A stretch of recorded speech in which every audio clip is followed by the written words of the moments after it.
des années 70, lorsque peu après que le Congo ait accédé à son indépendance, il y a eu un mouvement de l'authenticité et plus tard nous avons eu le président Mobutu qui a demandé à ce que nous puissions faire le recours à l'authenticité. Et là, c'était quoi le recours à l'authenticité?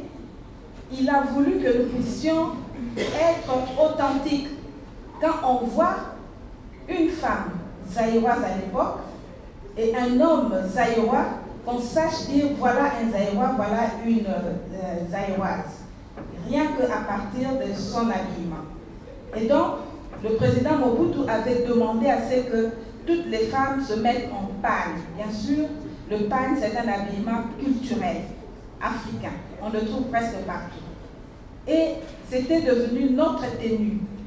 La maman zaïroise à l'époque, congolaise aujourd'hui, s'habillait en 2 pagnes et en camisole que nous appelons communément libaya.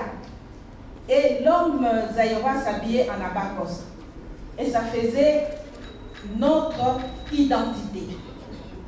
Et peu après, plusieurs années, je pense vers les années 90, 94, quand il y a eu le multipartisme, le président Mobutu était obligé de relâcher.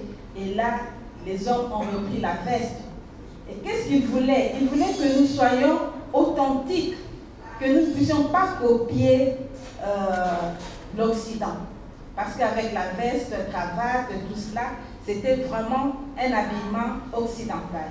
Mais la bacoste, c'était typiquement congolais. Et souvent, les hommes portaient cette bacoste conçue avec le pagne. Et je dis encore à Madame Gift que nous avons nos tissus typiquement congolais, faits à base de raffia. Je pense que si vous regardez devant, nous avons le raffia qui orne si bien notre décor ici. Et nous avons le raffia Kuba, qui est typiquement congolais. On peut trouver cela partout ailleurs. D'ailleurs, j'ai lu il n'y a pas longtemps qu'il y a des grands créateurs de mode qui ont imité même le dessin que nous trouvons dans nos raffia Kuba. Mais seulement, et ça c'est une étude qui se fait actuellement à l'ISAM, ce raffia, tel que nous l'exploitons aujourd'hui, n'est pas portable. Mais c'est une étude que nous sommes en train de mener pour que ça devienne portable. Qu'on puisse traiter ce tissu, qu'on puisse le tisser et que l'homme congolais ou la femme congolaise puisse le porter. Parce que si nous allons partout en Afrique aujourd'hui, vous allez au Cameroun, vous allez trouver les tissus typiquement camerounais et ça, vous savez reconnaître les Camerounais.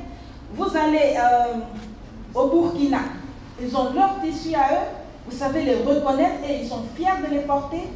Vous allez au Ghana, ils ont le quinté, c'est très beau. Et alors, nous aussi, nous avons notre raffia Kuba que nous sommes en train de vouloir vraiment industrialiser pour que nous puissions le porter et que ça devienne encore notre identité.